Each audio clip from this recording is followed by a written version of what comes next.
In just 3 weeks, I managed to develop a fully functioning SaaS or software as a service, and I wanted to share a bit about the process.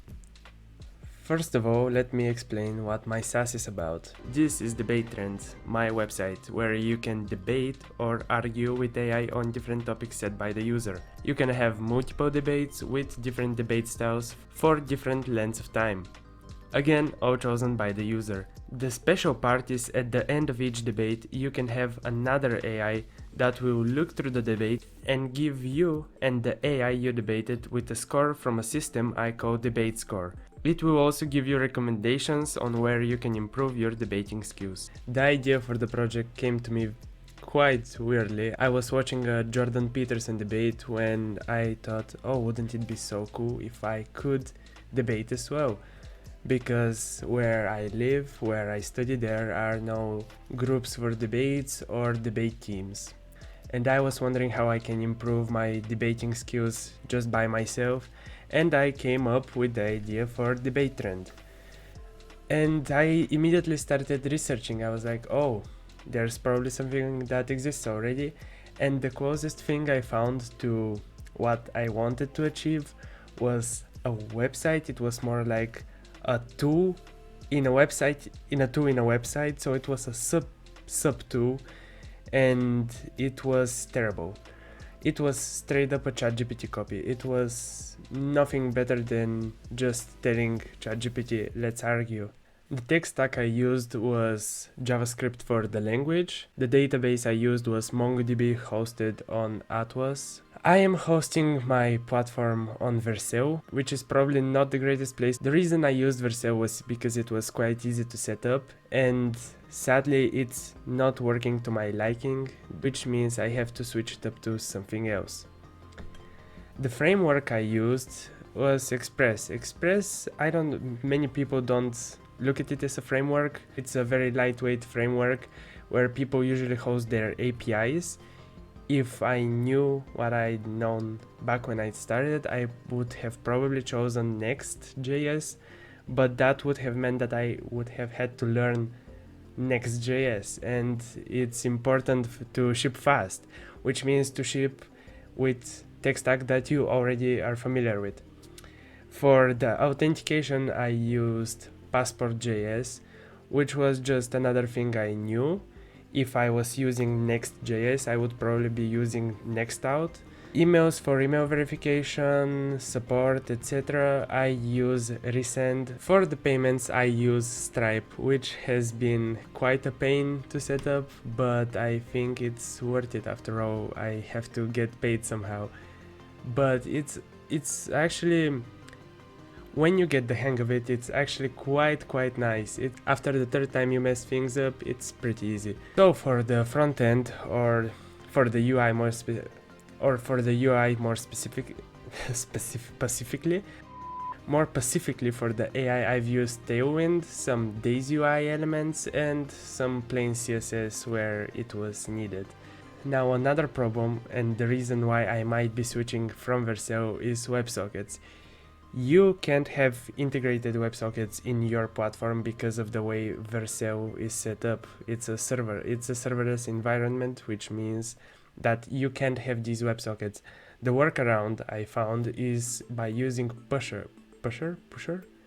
By using Pusher. For the AI, I used ChatGPT's API, the 4.0 mini, because it was still very good, very intelligent, but it was also cheaper, which is good because as we're starting, and by we I mean me, and I found out it fit best for what I need to do with it.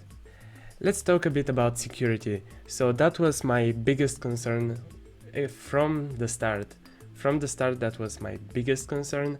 I was worried I might get DDoSed, hacked, my API keys leaked.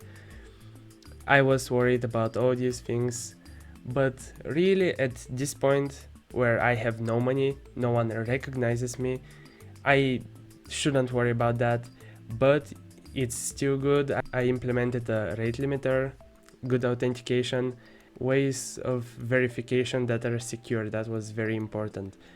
Let me tell you some of the painful lessons I learned And sadly, the painful lessons are the best lessons because they don't necessarily teach you any more than regular lessons, but these are the lessons that you will remember because they were such a pain that caused you so much trouble that you don't want to go through that again. So your brain remembers them very well and doesn't want to repeat them. One of them was, as I mentioned, the WebSockets. It took me way too long, and that was both a combination of lack of knowledge and lack of practice. Another thing which I'm trying to do right now with this YouTube channel and on X, where I share content daily. That sounded weird. I meant that I share what I do there daily. So for example, when I have a pricing update, I share it there. When I share how I implemented AI, video coming soon. So the second painful lesson I would say was build in public. I didn't do that, and I would have probably saved so much trouble. I wouldn't have had to guess what the problem was with the WebSockets because someone would have told me. And in those 3 weeks, I had to figure out a lot of the stuff on my own. I didn't build in public enough. Almost nothing. I didn't share anything about my app. I didn't share anything out of the fear that someone might steal my idea, but now looking back at it, it was very stupid and I definitely should have built in public. Now, my marketing plan is quite enormous and I am going to need a whole separate video just for it, but I want to give you a quick overview. Let me just explain my user base, the people that I want to sell this product to. Now, it might seem like this product is made to be sold to students, but that's not true. This product is made to be sold to universities and high schools directly. There are thousands of debate teams in the US, UK, Brazil, India, everywhere. My platform is a great way for them to improve their debating skills as well as engage in a community where other debaters, other like-minded individuals are in. I at first wanted this to be a very simple tool. Just create a debate with AI, debate the AI. But now I see the possibility of people using this as a community, kind of like a social media, but I don't want to create another social media in the void of digital technologies and projects that die eventually. I want something that is going to be used. That's why my pricing plan is very low right now, and I plan to actually lower it. At this point, I want this to be just as much of a community thing as much as a business thing. I'm going to try to keep it on the same level, but I'm pretty sure I'm not going to do that, and something either the community or the business side will overcome. But I would love to hear your suggestions on the topic. Now, for the most interesting part, how much have I made so far? I released it a week ago, and until now I have made $0. That's fine. I don't expect this to be a one-hit wonder. I want to put more work. I want to promote it better. There are many more things I could do and many more things I will do to make this a good quality product. Not something that was just shipped fast. Now, the costs, quite painful. I do have costs, but they're not mandatory.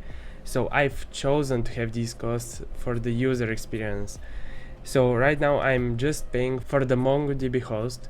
I had to pay because the server of the free plan is randomly chosen, usually in North America, and I wanted to bring it closer to the Vercel servers, which meant I had to buy the $9 plan. And so right now I'm paying $9 a month, which is really nothing. Now, I'm also paying $1 a month, something like that, $1.50 a month, for a business email because I can't just send them emails from my Gmail, of course.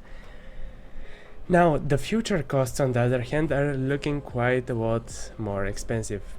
First of all, Vercel Pro, if I decide to stick to Vercel, is $20.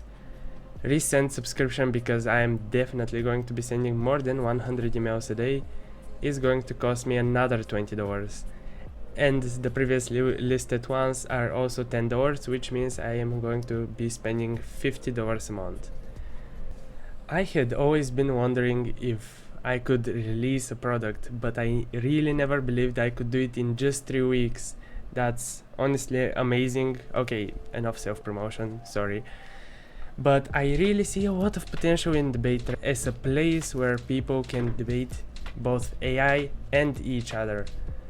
Now I'm planning to be adding a lot more features in the future, but right now I'm looking to iron out a few details before I start adding more features, because more features means more maintaining. So I just want to iron out everything I have so far before I continue. Thank you so very much for watching. I would love to hear your thoughts about DebateTrend and about this whole journey I'm planning ahead. I plan to release videos weekly, if not every couple of days. I'm going to try and do it as fast as often while still maintaining quality. This is my second video, I think. The first video is just a quick little showcase of DebateTrend. And yeah, hope you enjoyed watching.